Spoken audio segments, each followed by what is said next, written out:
খাবার খাওয়ার সময় বেশ কিছু বিষয়ের দিকেই নজর রাখা জরুরি। বিশেষ করে কোন খাবারের সঙ্গে কোন খাবারটি খাওয়া যাবে না সেদিকে খেয়াল রাখা দরকার। কারণ কিছু খাদ্যের সংমিশ্রণ হজমে ব্যাঘাত ঘটাতে পারে এবং বিষাক্ত পদার্থ তৈরি করতে পারে। বিস্তারিত জানাচ্ছেন সঙ্গীতা শাহ। ফলের সঙ্গে দুধ বা দই দিয়ে তৈরি স্মুদি আজকাল বেশ জনপ্রিয়। তবে বিশেষজ্ঞরা দুধ এবং ফল একত্রিত করার বিষয়ে সতর্ক করেছেন, কারণ দুধ ঠান্ডা এবং ভারী হলেও ফল মিষ্টি এবং সামান্য টক। এর সংমিশ্রণ হজমকে ধীর করে দিতে পারে, ফলে পেট ফাঁপা, সাইনাস কনজেশন এবং টক্সিন জমা হয়। ধীরে ধীরে এটি সংমিশ্রণ ত্বকের সমস্যা বা শ্বাসকষ্টের সমস্যাও সৃষ্টি করতে পারে।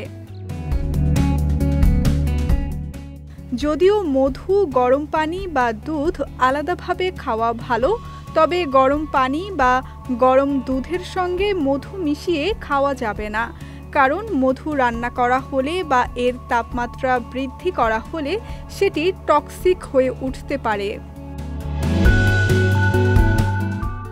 ঘি এবং মধু উভয়কেই ওষুধি হিসেবে বিবেচনা করা হয়, কিন্তু এগুলো সমান পরিমাণে মিশ্রিত করা হলে বিষাক্ত প্রতিক্রিয়া তৈরি হয়। মধুর একটি উত্তপ্ত গুণ রয়েছে, অপরদিকে ঘি শীতল করে।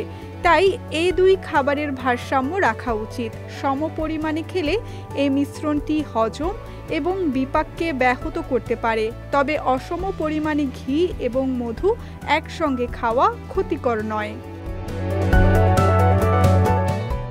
দুধ, মুরগি এবং মাছ সবই পুষ্টিকর খাবার, কিন্তু এগুলো একসঙ্গে খাওয়া উচিত নয়, কারণ দুধ প্রকৃতিতে শীতল, মুরগি এবং মাছ লবণাক্ত ও উত্তপ্ত করে।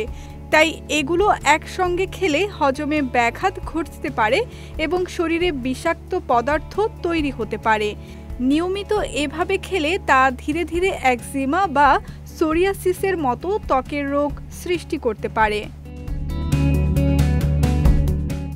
ফল খাওয়ার আদর্শ সময় হলো সকালে খালি পেটে এবং খাবারের কমপক্ষে 30 মিনিট আগে বা পরে, কারণ ফল দ্রুত হজম হয়। অন্যদিকে অন্যান্য খাবার হজমে বেশি সময় নেয়।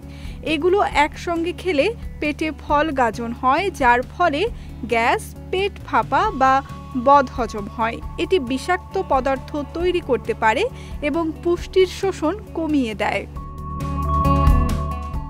সঙ্গীতা শাহ, বিজয় টিভি নিউজ ডেস্ক।